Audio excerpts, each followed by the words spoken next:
Boa noite a todos. Novamente, sejam todos muito bem-vindos para essa nossa live, segunda-feira. Hoje nós vamos falar de um tema que é tabu para muitas pessoas, que é sobre a morte. Você tem medo da morte?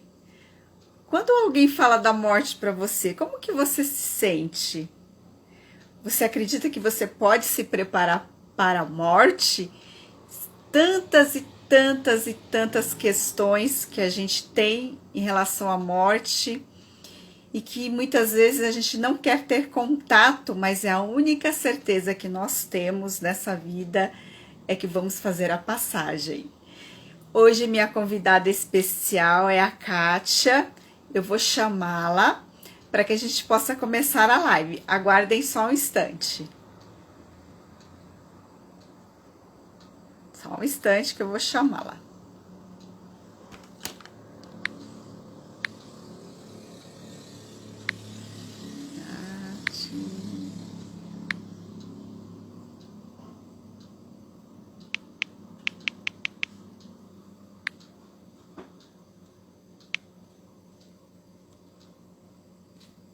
Só mais um instante.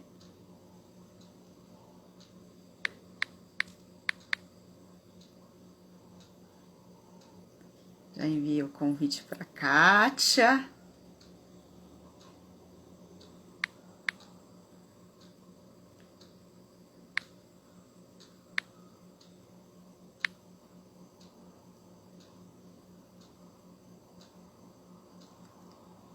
Só mais um instante, pessoal. Vamos esperar um pouquinho a Kátia entrar. Já mandei o convite. Deixa eu ver se está tudo bem aqui. Deixa eu ver se ela me mandou uma mensagem agora. Vamos confirmar.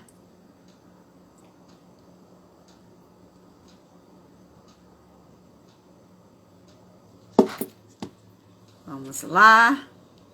Kátia, vou mandar o convite para você. Eu vi que você entrou aqui agora. Só mais um instante.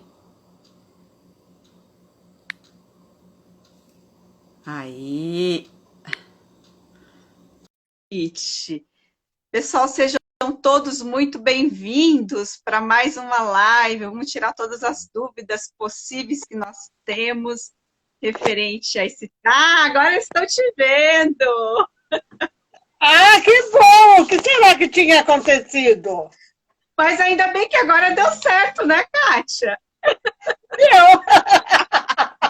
Que bom! Que bom! Kátia, seja muito bem-vinda. Agradeço a Obrigada, você meu amor. disponibilizar a sua agenda, que eu sei que é uma agenda muito disputada. Ah, também exagera, É, mas obrigada e fiquei muito orgulhosa, na verdade, com o convite. Você sabe que eu não me defino como uma pessoa humilde, eu assumo que eu tenho orgulho e não tem problema nenhum com isso. E agradeço muito a oportunidade. Muito obrigada, Josi. eu que Uma alegria agradeço. estar aqui com todos vocês. Eu que agradeço. Meu público já, o pessoal já está entrando aqui. O pessoal está todo curioso. Já falei que é um assunto tabu, que tem muitas pessoas que não querem escutar essa palavra, morte, mas que é necessário para que a gente possa compreender todo o processo. E para quem não me É. conhece, está entrando agora na live. Meu nome é Josi, sou psicóloga clínica. O meu objetivo nas lives é transmitir conhecimento, porque eu acredito que quando a gente tem conhecimento, a gente se transforma e a dor ameniza um pouco mais pelo conhecimento. E a Kátia é uma convidada muito querida e ela vai falar conosco esse tabu. Kátia, se você quiser se apresentar, pode se apresentar, o pessoal. Ah, ok. Bom, eu sou jornalista há muito tempo, há muito tempo, e também sou espírita. E o assunto, na verdade, tem muita relação, não com o meu trabalho profissional, mas com o meu trabalho voluntário. Sim, Né? que é um E, lindo trabalho, diga-se de passagem. Ah, imagina, o teu trabalho também é maravilhoso, José. É fantástico, é importante nesta fase de pandemia, né, Sim, poder estar com as pessoas dando orientação. Para mim então sou profissionalmente sou jornalista e tenho pós-graduação em docência, sempre trabalhei muito com educação no trabalho voluntário e isso me levou a fazer uma pós. Já dei aulas, é que agora com a pandemia isso está parado na PUC, na Unip, na Universidade da Terceira Idade. que legal. Educação da terceira idade. De vez em quando eu faço algumas palestras sobre isso, participo de alguns trabalhos também. Então, basicamente, é isso. Tá? Eu sou paulistana e só. Só tudo isso. Bom, e como espírita, eu atuo no CCDPE-ECM, que é o Centro de Cultura, Pesquisa, Documentação do Espiritismo, e foi fundado por Eduardo Carvalho Monteiro, que é o ECM, né? Já desencarnado, já falecido. E, Kátia, tira a dúvida do pessoal, como que é esse processo aí, você que é espírita, conta a sua visão do espírita sobre a morte, como que é todo esse processo. Então, é uma coisa bem interessante. Muito. Na verdade, o processo sobre a morte é o oposto do processo do nascimento, simples assim, né? Então, se nascer se para algumas pessoas nascer é simples, morrer, ou como a gente fala no meio espírita, desencarnar, também é fácil, né? É só num espírito vai se ligar ao corpo, no outro espírito vai se desligar do corpo. E isso vale para qualquer religião. Porque para todas as religiões existe vida após a morte. O que muda é como é essa vida. Sim. Verdade. Então, qualquer pessoa que acredite numa religião vai acreditar na sobrevivência do espírito ou da alma. Uhum. Mas, e isso é que é muito interessante. E eu acho que o temor, né? A gente sempre conversa muito isso no meio espírita, e agora com a pandemia, esse virou um assunto mais muito recorrente ainda. Super, não, já era. Agora, então, o que é interessante é que eu imagino eu entendo, imagino, deduzo, porque não tem nada a respeito, que o problema do medo da morte, fora problema de consciência, de tudo isso, de coisas que a gente vai deixar para trás, de problemas não resolvidos, de pessoas queridas, ou daqueles que vão e nos deixam, né? Independentemente de quem seja, quem vá.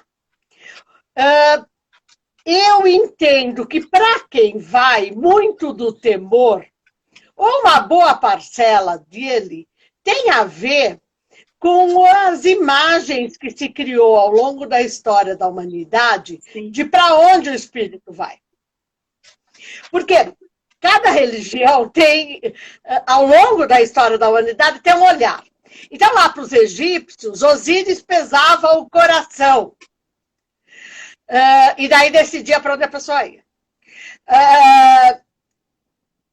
Então, para os gregos, você atravessava o Rio da Morte, tinha que ter dinheiro para pagar barqueiro. Então, assim, e aí, quando chega o cristianismo, eu não estou falando de Jesus, eu estou falando do cristianismo a partir do século I, IV depois de Cristo, da nossa era, né, da era cristã, cria um inferno assustador. Que mais do que... Porque nas outras religiões, o inferno era administrado por alguém. Sim. Então, para os gregos, era Hades, que inclusive ele sequestrou a esposa, que era Perséfone. Então, tem toda uma história. Mas ele tinha um cachorro lá de 3 cabeças, mas ele geria. O inferno cristão tem um cara lá que faz proselitismo e que ele tem um monte de auxiliar para conseguir almas para o inferno, coisa que nos outros infernos não tem. Sim. Quando você vai buscar isso na história, você não tem um inferno ativo. Você tem o inferno como um espaço onde as almas que ainda não estão purificadas ficam. Agora, o Cristo é horrível. Tem fogo, tem espetada, tem não sei o quê. Terrível. Além de ter um assédio, né? Além do assédio, eu acho que é aí que a coisa pega. Porque qualquer pessoa em sã consciência, quando olha para a sua vida, sabe que fez coisas que ela não aprova. Eu não falo nem dos outros. Todos nós, eu faço algumas coisas que eu não aprovo. Mas a consciência é a pior de todas, né? Exatamente. Então você fala assim, como é que eu vou para o céu? Se eu aprontei muito aqui. Não é? Eu brinco que eu não posso ir para o céu porque eu sou gorda, então eu vou ficar caindo da nuvem, Nossa, entendeu? E eu sou desafinada, eu não sirvo para o coro dos anjos. Então, e não é um deboche, é só porque a gente cria, ao longo dessa historicidade, quando a gente fala do inferno cristão, a gente está falando de quase 2000 anos. Sim. Né? 1900 e poucos anos, né? 1700 anos, 1700, 1800 anos, e isso está impregnado na consciência coletiva, no imaginário popular, em tudo que a gente pensar. Exatamente. Por isso talvez não, né? Por isso esse medo, desse tabu de falar sobre a morte. E o que é interessante é que os espíritas também têm medo de morrer. Tem. E aí eu acredito a mais um motivo, que é o saber que vai se deparar com a própria consciência e que vai principalmente descobrir que não fez tudo o que se programou para fazer, ou que desejava fazer. E que vai tomar contato com realidades que ele não pode mais se iludir. Então, os espíritas também têm, pelos mesmos motivos dos outros, de deixar as pessoas, de deixar problema, deixar filho pequeno, deixar gente da família que ainda depende dele, essas coisas, mas agrega-se a isso o próprio conhecimento do processo reencarnatório. Né? E na medida que você tem conhecimento, você tem mais responsabilidades ainda. Com certeza. E o peso é maior. Muito mais. E, inclusive, tem um livrinho, eu chamo de livrinho carinhosamente, porque ele é fininho também, do José Herculano Pires, que é um dos filósofos, é um dos teóricos da doutrina, é um paulista, aliás, paulistano, não é paulistano, ele é paulista porque ele era do interior, mas morou aqui muito tempo. É uma pessoa é um escritor bastante conhecido no meio espírita. E ele tem um livro fininho, que chama Educação para a Morte, que é muito legal, porque ele dialoga sobre esse temor e ele fala que o problema todo é educativo. Sim. Porque nós sabemos, a única certeza que nós temos na vida, e isso vale para todo mundo, é que vai morrer. Independente de religião, todo mundo tem não, até o ateu, o materialista, ele sabe que ele vai morrer. Sabe. E sabe que não sabe quando ele vai morrer. Ainda bem. É ótimo, mas ótimo. O problema qual é? A gente tem certeza de uma coisa e vive como se isso não existisse. Hoje ainda é um assunto, hoje que eu digo, dos últimos 50, 60 anos para cá, é um assunto bastante conversado. Inclusive, tem estudos de tanatologia, né? Thanatos é o deus grego da morte. Né? E Hades é do inferno, Thanatos é da morte. E a tanatologia estuda a morte.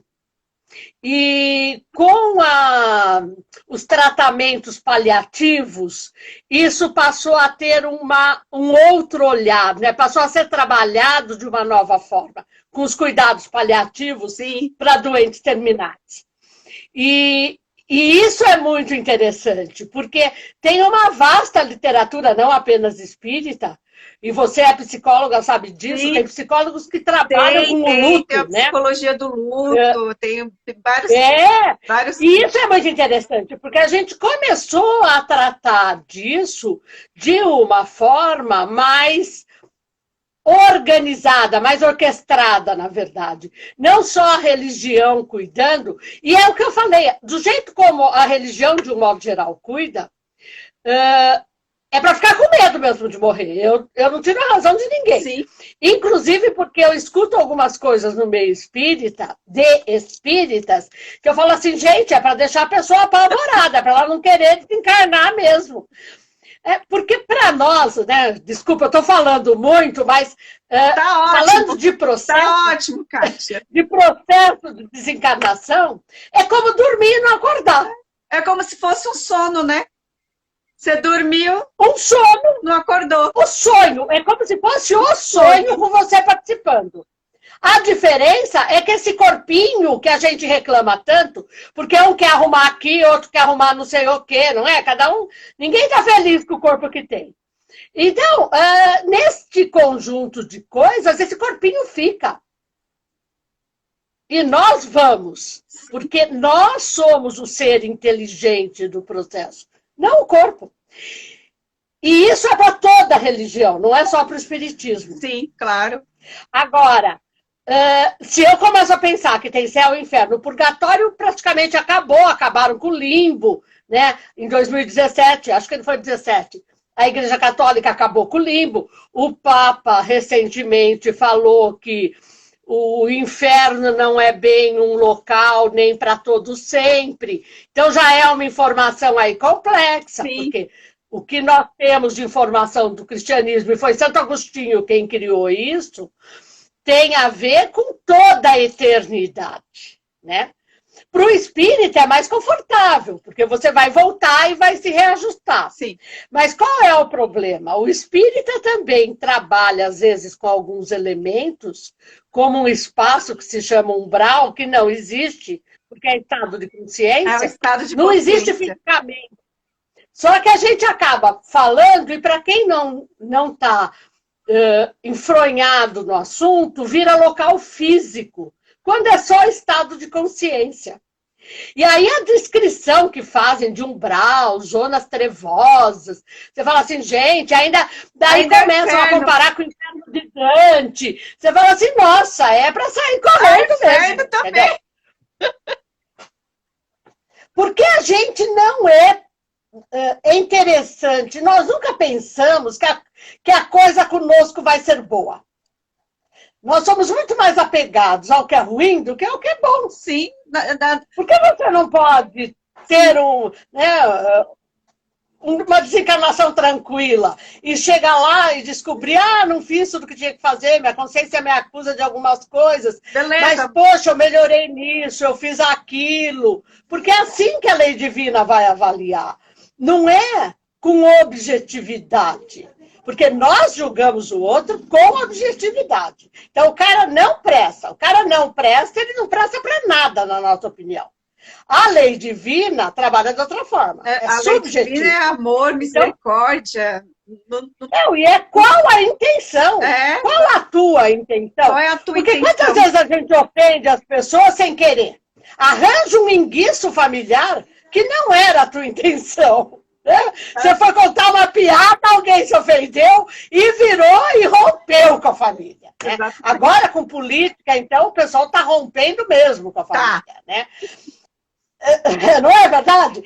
E você não faz isso porque você quer ser mal. Você faz isso porque você acredita no que você está defendendo. Sim, com certeza. Simples assim. A tua vontade é de ajudar o outro a melhorar.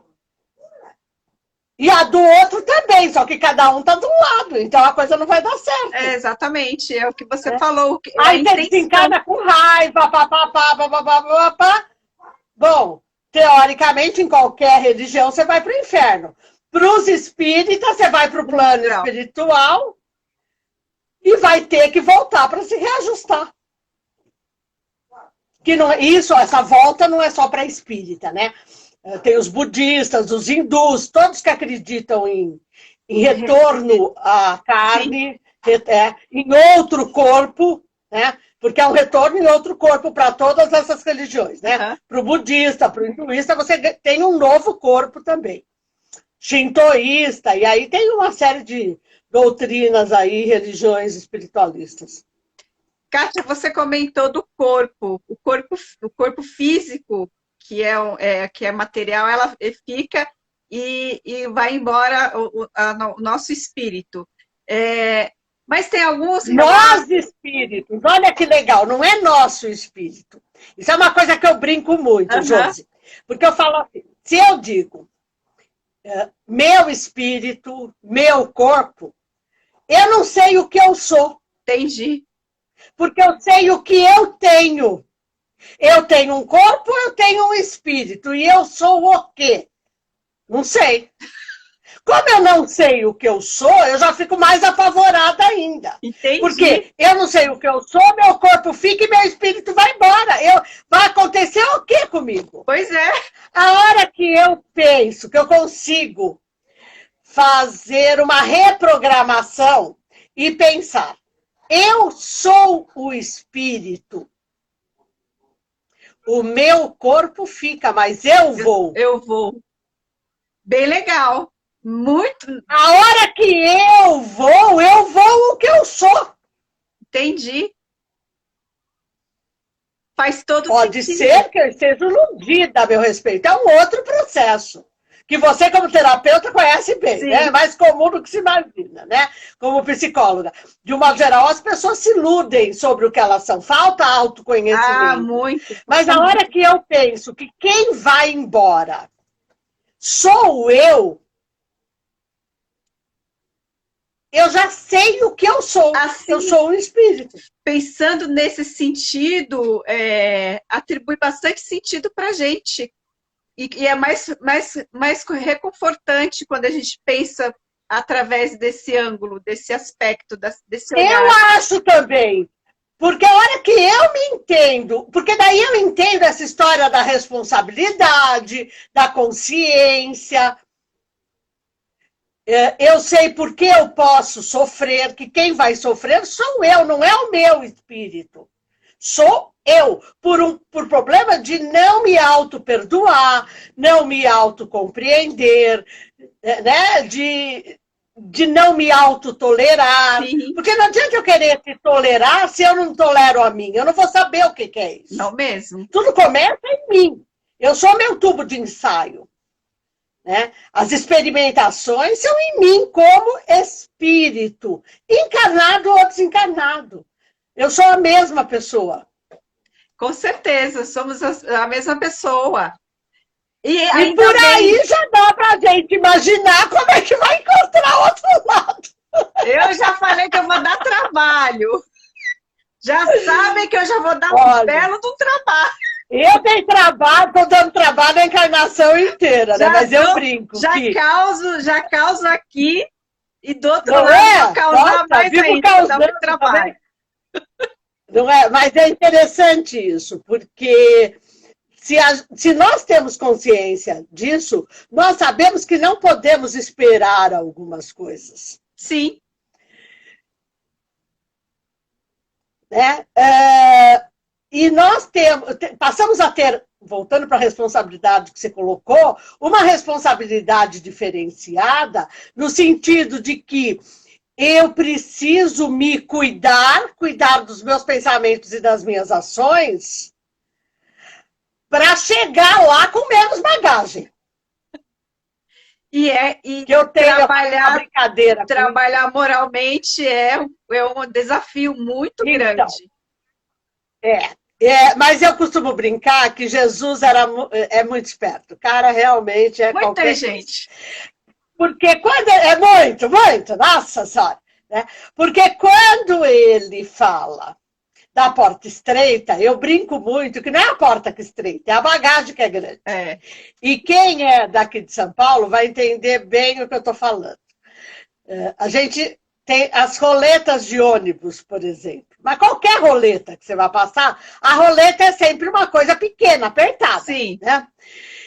E depois que criaram ônibus com 2 roletas, piorou muito porque as roletas ficaram mais estreitas. Eu entrei num ônibus com mochila, bolsa, sacola, e já não sou magra, também não sou hipopótamo, tá, gente? Ó, vamos lá. Mas sou gorda. Entalei na roleta aqui na Avenida 9 de Julho, horário de rancho, o povo entrando e eu empacada na roleta com o cartãozinho ainda assim na mão, e eu não conseguia fazer a roleta rodar, e aí eu lembrei, olha, foi assim que eu entendi o processo. Site. Eu lembrei da porta estreita, eu falei, imagina, a porta não é estreita, coisa nenhuma. Eu que chego lá com mochila, pacote, bolsa... Aquelas marmitinhas funcionais, agora que o pessoal carrega naquela bolsinha térmica bem bonitinha, né? A gente vai com um monte de coisa e quer passar. E não passa mesmo. Não vai dar, vai ter. Aí eu não conseguia voltar para trás nem ir para frente, eu tive que empurrar a mochila para o chão. Comecei. E o pessoal que estava fora do ônibus nervoso, né? Porque assim não podia entrar, porque eu estava atravancando a roleta. E aí você entende uma série de situações. Uma série, né? Aquilo que o povo chama de alma penada. Eu falo assim, então, ficou preso na roleta, entendeu? Ela está desesperada porque ela ficou presa na roleta. E são situações que a gente começa a perceber que, se nós estivermos atentos, a bagagem diminui. Com certeza. Com certeza. E, Kátia, a dúvida de muitas pessoas, por exemplo, algum familiar muito querido que desencarna, morre no dito popular. Falece, exatamente. E a pessoa querida fica aqui e sente saudades e chora e fica, sabe? Isso, como que é esse processo para quem está do outro lado?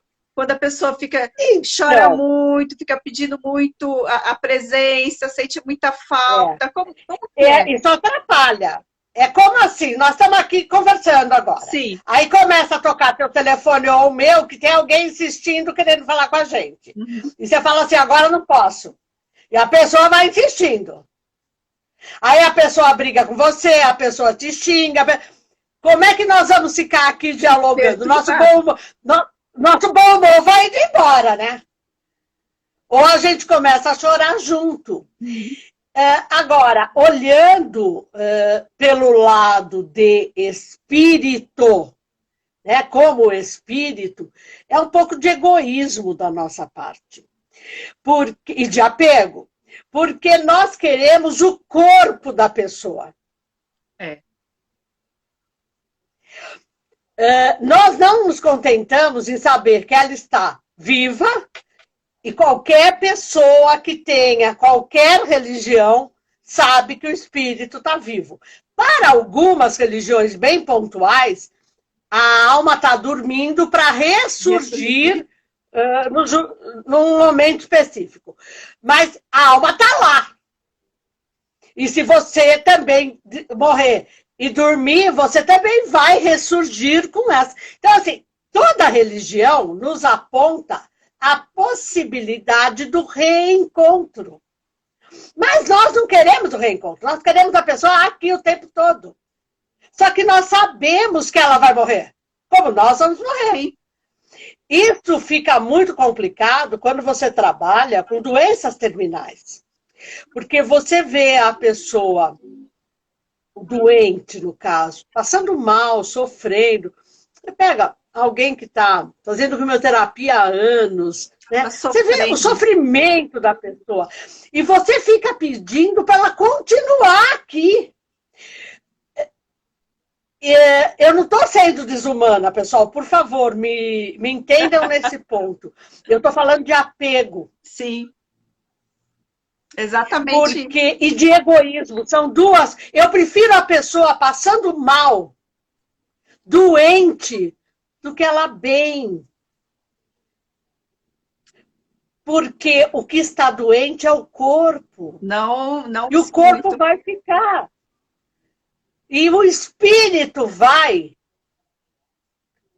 pode ir ainda com um pouco dos sintomas, mas a doença não é do espírito, estava no corpo. E se a pessoa lidou bem com a doença, ela tem ganhos espirituais, ganhos evolutivos.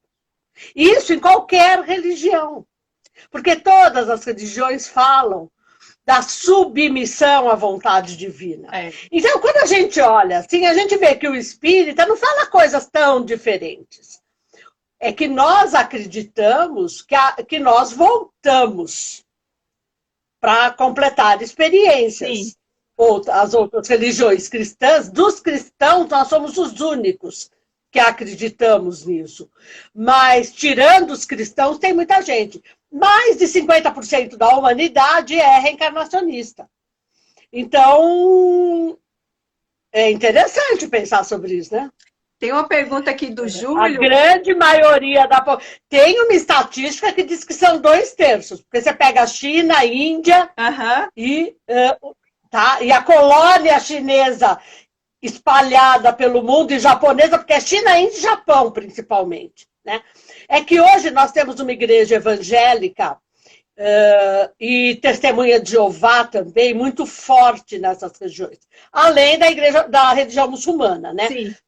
Também se espalhou muito.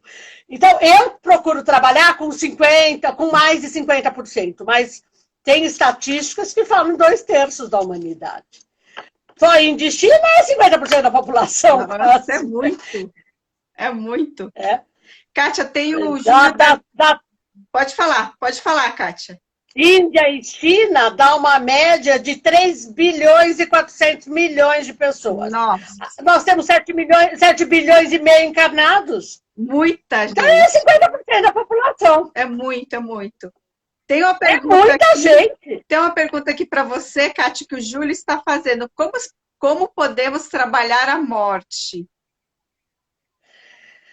Então, eu não sei se podemos trabalhar a morte. Nós podemos trabalhar, porque o processo é o processo. A morte é o processo de morrer. Sim. O que a gente precisa... E esse processo é o processo de morrer. Seja rápido, seja lento, é um processo de desprendimento do espírito da matéria, e a matéria vai se decompor e voltar ao todo do planeta. Sim. A matéria não muda, não morre, não evolui, ela se desagrega. E se recombina, né? Lavoisier que diz, nada, né? Tudo se transforma. Tudo se transforma. É bem isso. Agora, como espírito, como me preparar para morrer, é primeiro aceitando que eu vou morrer. E que se eu viver um dia por vez, como se fosse o único dia, eu não estou falando, porque quando a gente fala essas coisas é complicado, porque as pessoas falam assim, então eu vou à forra todo dia. Eu vou porque a gente está pensando na materialidade. Imagina, que Covid, que vírus, que nada, né? Quando a gente fala de viver um dia por vez, é você deixar a tua vida sempre organizada para se você morrer agora. Se perdoar, se trabalhar moralmente. Não, e outra, veja suas contas, suas dívidas, veja com quem você anda brigando, o que você anda falando do teu chefe, né? Tem um monte de coisa que entra aí na história. E nós ainda não temos equilíbrio suficiente para viver de uma forma que favoreça tudo isso, né? E aí e tem uma coisa, Júlio, que eu acho que está nos ajudando muito a trabalhar a morte, que é a Covid-19. Muito, Por Kátia, quê? muito. Acho que abriu muito Porque a os cabeça das rituais pessoas. de luto acabaram. 2 horas de velório para um povo. Aqui no Brasil são 24 horas. Mas na Europa e nos Estados Unidos chega uma semana. Né? O corpo fica lá uma Uma semana. semana, sofrimento. Para a família inteira. Eu lembro que quando eu era criança, e eu já fui criança há muito tempo atrás, não tinha velório ainda. Né? Estou falando de 60 anos atrás, não tinha velório. Aqui em São Paulo. E desencarnou uma irmã da minha mãe. E ela foi velada na casa de outra irmã. Elas eram vizinhas. Eram nas casas, né? Não tinha... Era na sala de visita. Nossa! Gente, minha tia não mora, mas minha tia, a dona da casa, até já desencarnou também, mas eu até hoje lembro daquele caixão. Eu não lembro da minha tia viva, porque eu tinha 5 anos. Então eu mal conheci minha tia, não lembro dela. Mas eu lembro da cena daquele caixão no meio da sala, e eu e meus primos pequenos, porque nós somos 10 na mesma faixa etária. Nós somos 17 primos, mas assim, de 2 anos a menos que eu e 2 anos a mais, nós somos 10. Então é muita gente na mesma faixa, na mesma faixa etária. Eu e meus primos correndo de um lado para o outro, e as mães, né, e tias achando ruim para a gente ficar quieto. Então, eu falo assim, gente, e isso é maluco. Muito. Porque a gente tinha, e passava a noite acordado na beira de caixão. Isso tudo era muito dolorido, muito sofrido. Claro que agora a gente está num... Nós evoluímos por oposição, né? Isso é complexo. Sim, agora não tem mais velório. Pronto. Agora tem para quem não morre por Covid. Você tem, acho que 4 horas agora, né? Mas para Covid, acho que é 1 hora só, ainda 1 ou 2 horas, e 10 pessoas. Pronto. 10 pessoas na minha família, imagina, na minha família você piscou, reúne 40. Então, assim, não dá para ir todo mundo. Não. Nós estamos tendo de aprender, Júlio, a lidar com isso com maturidade. Porque isso é maturidade intelectual. É, maturidade mesmo. Porque você... eu não estou falando de maturidade de idade. E você tem aquela de conhecimento. De ver fisicamente, ver lá para poder constatar que realmente morreu e tudo. Você tiraram isso de você. Exatamente. E tem um outro ponto que é muito interessante. Nós, segundo a ciência, nós temos um corpo para viver 120 anos. Olha que maravilha! 120 anos, Kátia. Segundo a ciência, é isso. Nosso corpo desencarnou esse final de semana um humorista, né, que dublava o Scooby-Doo com 101 anos. Ó.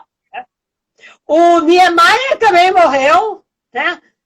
Bastante idoso. Mas são casos raríssimos. Minha família é longeva. É normal as pessoas chegarem a 98 anos. Passarem de 90 muito comum e chegar a 96, 98 é bem usual. Os que desencarnaram mais cedo sempre desencarnaram por doenças graves. Então, de modo geral, câncer, então, aí, de modo geral, desencarna mais cedo mesmo. Né? Mas é uma família longeva a minha. Tem famílias que, né, o pessoal tem ataques cardíacos todos muito cedo, ou tem AVC muito cedo, AVC fulminante. Eu estou falando essas coisas porque é dessas coisas que nós vamos morrer. Com certeza. Eu costumo falar assim, nós vamos ter que morrer de alguma doença, ou de algum jeito. Então, que a gente se prepare para isso, para dar menos trabalho para os outros. Verdade. Se é hipertenso, toma remédio, se cuida, controla a pressão. Por quê? Porque se tiver um AVC e não morrer, vai dar trabalho. Vai dar trabalho. muito trabalho. Vai. Essa que acho que é a pior parte. Dá trabalho para os outros. E é isso que muita gente se preocupa. Agora, nós também, muitas vezes, não podemos escolher. Ah, pessoa, porque, claro, tem coisas que nós vamos passar. Mas a grande maioria das coisas são imprudência nossa. Muito. Você sofre um acidente de carro a 150 km por hora e fica tetraplégico. Isso tem alguma coisa a ver com Deus? Não. Eu acho que não. Você atravessa a rua. Eu também acredito sem que não. olhar e é atropelado por um caminhão. Faltou o caminhão é culpado? Sua. Faltou atenção sua. O Júlio está comentando aqui, Kátia, que ele tem medo enorme de ter catalepsia e ser enterrado vivo. Então, hoje, pelo que eu sei, Júlio, isso é praticamente impossível. Por causa do eletroencefalograma. Quando você está cataléptico, você ainda tem ondas cerebrais. Se eu falar besteira, Josi, me corrige, porque, como eu disse, eu sou jornalista. Jornalista, eu sou duas coisas que provam que eu não sou sábia. Que eu acho que sei de tudo. É diferente. A gente chama no meio espírita de pseudo-sábio. Pseudo-sábio. Que eu sou jornalista, acha que entende tudo, e sou expositora espírita. É outro problema seríssimo. É tudo, acha que já sabe, que sabe tudo, não sabe nada. Então, se eu falar besteira, por favor, me corrija. Não tô falando besteira nenhuma, Kátia, tá tudo certo. Porque todo mundo, a morte é comprovada pelo eletroencefalograma. Uhum. Porque você pode ter parada cardíaca, ter parada cardiorrespiratória e voltar. Você voltou, não é que você chegou na morte e voltou, não, seu cérebro não parou. Uhum. Você continuou com ondas cerebrais. Então, antigamente, até lembro, tem casos fantásticos, tem de um ator da década de 50, que era Sérgio alguma coisa, agora não lembro o sobrenome dele. Mas ele foi enterrado vivo. O caso do Lázaro foi assim também, se não me engane.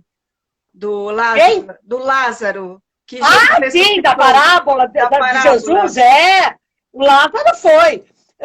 Imagina, eu estou falando da década de 60 do século passado. O Lázaro é 2000 anos, né? Aí a gente vê o avanço da ciência, né? O avanço.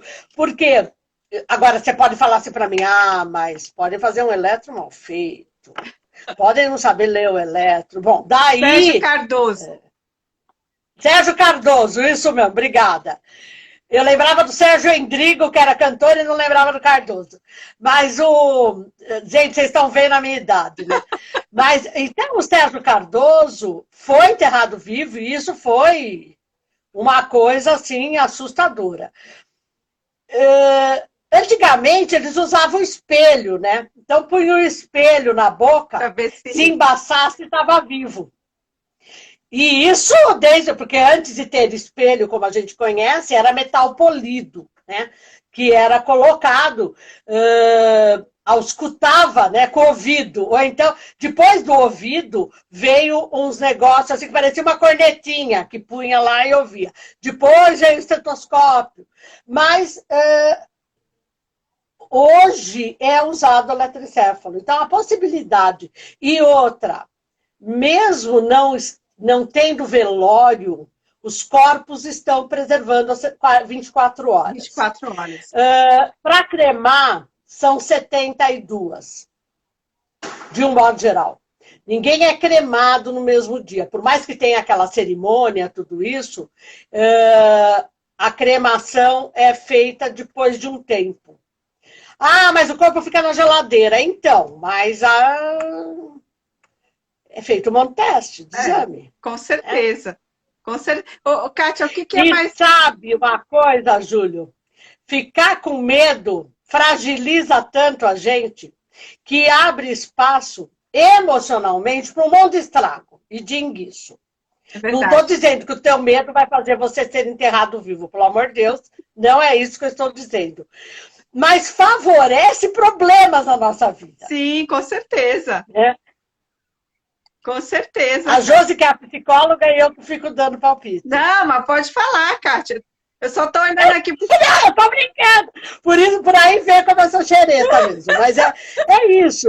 É bem interessante essas coisas. Porque a gente precisa aprender a lidar com a morte da gente para poder lidar com a do outro. Sim. Meu olhar é que tudo começa em mim. Os gregos tinham uma frase, claro que em outro contexto, que o homem é a medida de tudo.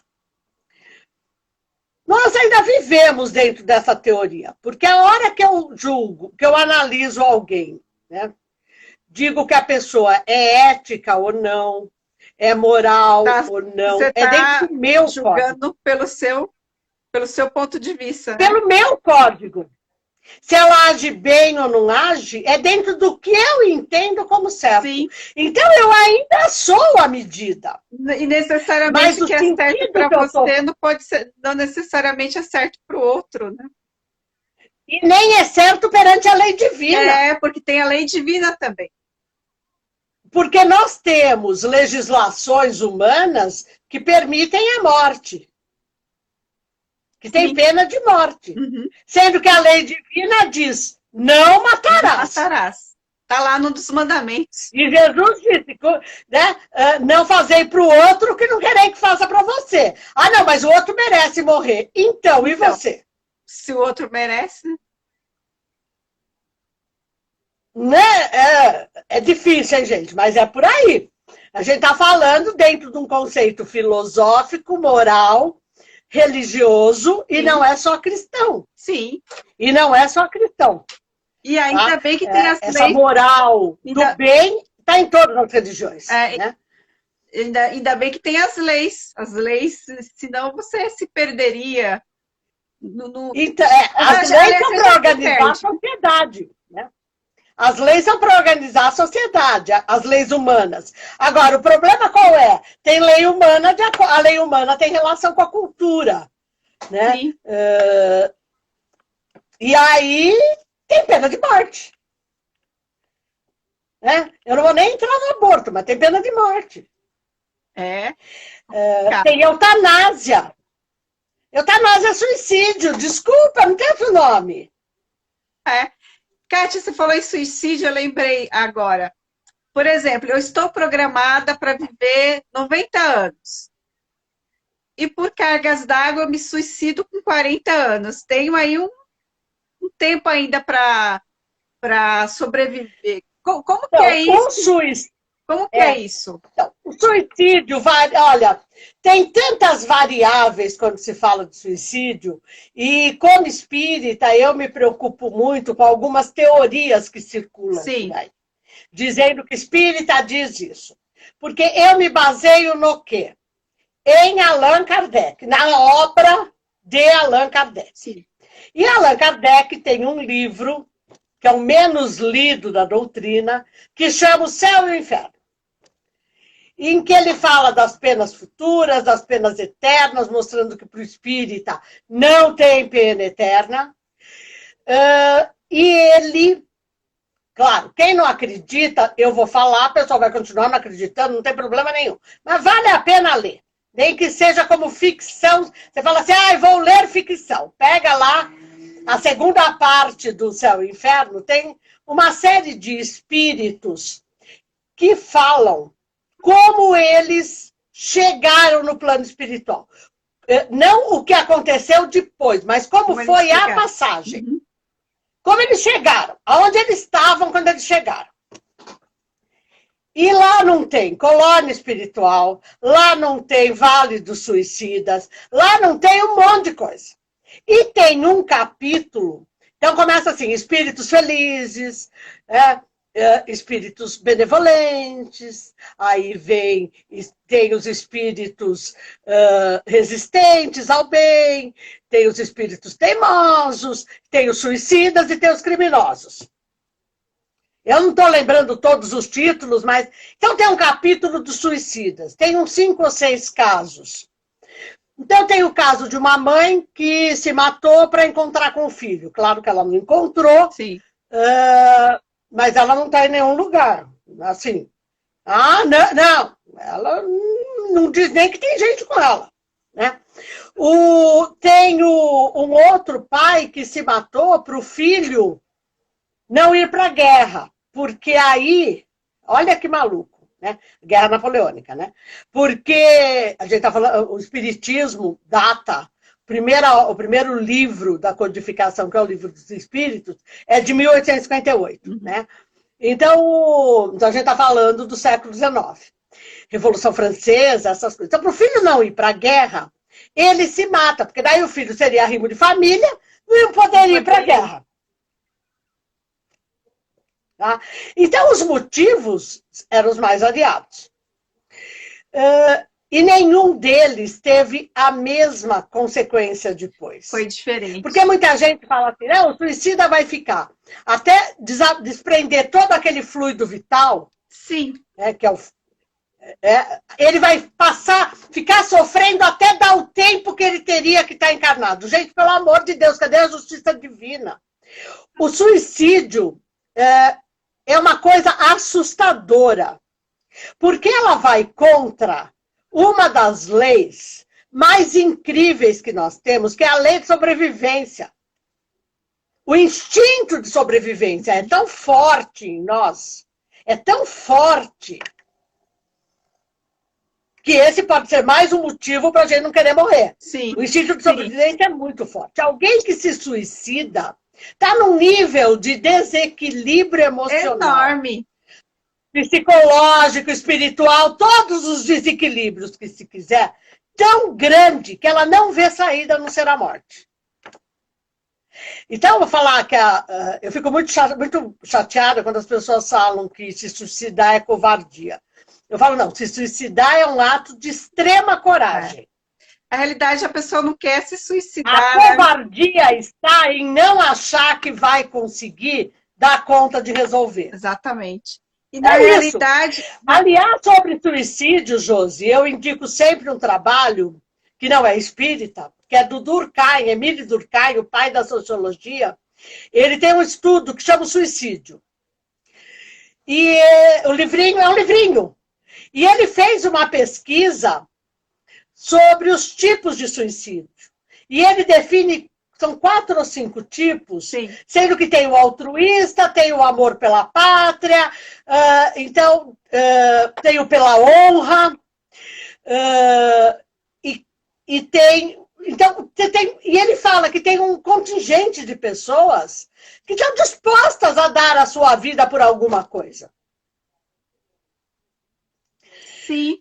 Vale a pena, esse estudo é do século XIX, vale a pena ser lido. Quando você pega o estudo dele e vai para as estatísticas do IBGE, para ver o número de suicídios no Brasil, ou mesmo quando você vai buscar esses números mundialmente, a gente vê que o percentual é interessante.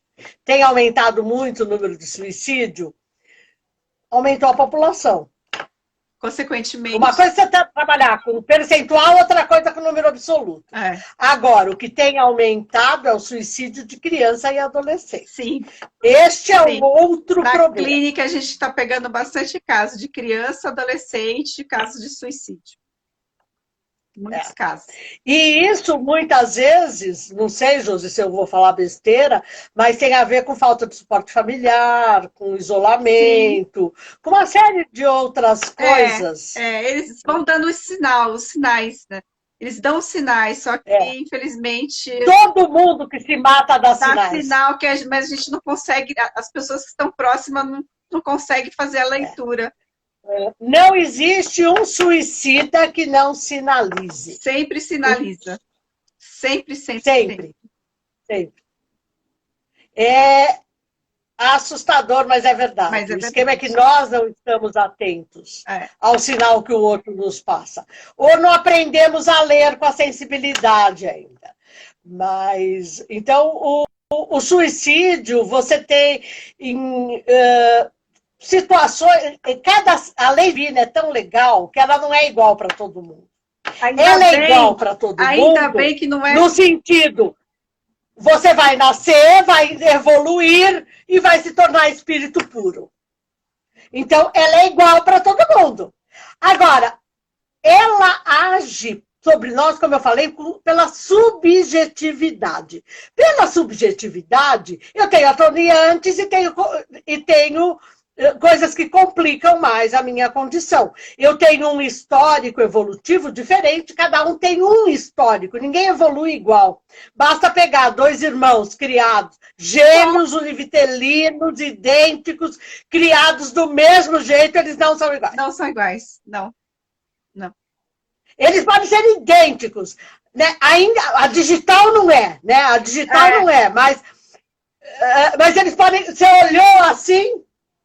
Agora, o gênio, a personalidade, o caráter, gente, não é o mesmo. Não é o mesmo. E aí você fala assim, poxa, que coisa. Então, a historicidade é outra, não tem duas evoluções iguais. Acho que está vencendo nosso tempo, né? Kátia, temos só 5 minutinhos. Se você quiser só fazer suas considerações finais. De antemão, eu estou agradecendo imensamente, de coração. Assunto gostoso que eu ficaria aqui umas 2 horas. Assunto bom, eu adoro assuntos polêmicos. Talvez tenha meu traço de rebeldia, eu adoro assuntos polêmicos. Mas, muito obrigada. Eu costumo causar, eu gosto de assuntos que instigam a minha capacidade intelectual, que me exigem pensar, né? Porque tudo que eu estou falando com vocês, eu não tenho um texto preparado. Eu e a Josi conversamos, eu estou falando com base naquilo que eu estudo, que eu acredito, né? E que eu pesquiso. Então, é uma coisa espontânea mesmo. A gente está batendo papo, literalmente. É uma sala de visita aqui. E eu agradeço demais o convite da Josi. Eu gosto muito de falar e ajudar as pessoas a perceberem que elas são espíritos imortais. Sim. E que tudo vai dar... Os zen budistas têm uma frase que eu gosto muito, que é assim, no final tudo dá certo. Se ainda não deu certo, é porque não chegou ao final. Então, e o final não é a morte. É a vida. Porque o espírito é imortal. É a vida. Agora, para quem é ateu... são outros conceitos. Mas eu costumo dizer para os ateus que é muito fácil ele dialogar com o espírita. Porque para o espírita, Deus é causa primária, inteligência suprema. Ele não é humanizado. A partir do momento que ele não é humanizado, ele pode ser, de repente... Eu não sei o que é inteligência... né, causa primária e inteligência suprema. Eu não sei o que é isso. Tanto é, né, Kátia, que essa questão está é a primeira questão do livro dos Espíritos. Primeira questão do primeiro livro da doutrina. E ele pergunta assim... O Espiritismo começa com essa questão. Mas olha a questão... E aí você fala assim, rompeu com tudo. Rompeu com tudo, porque ele não pergunta quem é Deus. Ele pergunta o que é Deus. Que é Deus. Nem quem é Deus. Muito legal. Então, você acaba com uma série de situações, e aí, para quem acredita que tem uma energia que organiza o cosmos, nós podemos estar falando da mesma coisa. Sim. Eu, quando falo de espírito, entenda que a inteligência é um atributo do espírito. Não é a inteligência que sobrevive. É aonde ela mora, que é o espírito. E aí fica muito mais fácil esse diálogo mesmo com ateu. Eu já tive alguns participantes de curso ateus que foi muito davam conversas ótimas. É muito interessante, é muito agradável. Mas olha, eu estou muito emocionada de estar com você, fiquei muito feliz com o convite. Para mim foi um desafio, é sempre um desafio falar para não espíritas, mas é um desafio que eu gosto muito. Eu fiz um trabalho parecido com esse por 10 anos na Polícia Federal. Eu falava para os funcionários da Polícia Federal sobre espiritismo. Interessante. Foi um trabalho, nossa, foi um trabalho muito gratificante para mim. Mas muito obrigada. Vamos cortar nosso tempo aqui. Mas obrigada, viu, Kátia? Obrigada mesmo, de coração, pessoal. Obrigada pela presença. A live ficará gravada. Quem não assistiu, pode assistir lá depois. E muito obrigada, Kátia. Muito obrigada mesmo. Eu que agradeço. E eu estou fazendo pelo meu perfil profissional, mas eu tenho uma página também do Instagram e do Facebook, como Kátia Penteado Espírita. Eu não publico texto, nada disso, só publico atividade e essas coisas, tá? Não dá tempo de fazer muita coisa, é muito trabalho voluntário, Kátia. Não dá tempo. Eu já escrevo profissionalmente, dá preguiça de escrever de outra forma, tá bom? Beijão, muito Kátia. Obrigada, gente. Obrigada tchau, mesmo. Tchau. Tchau.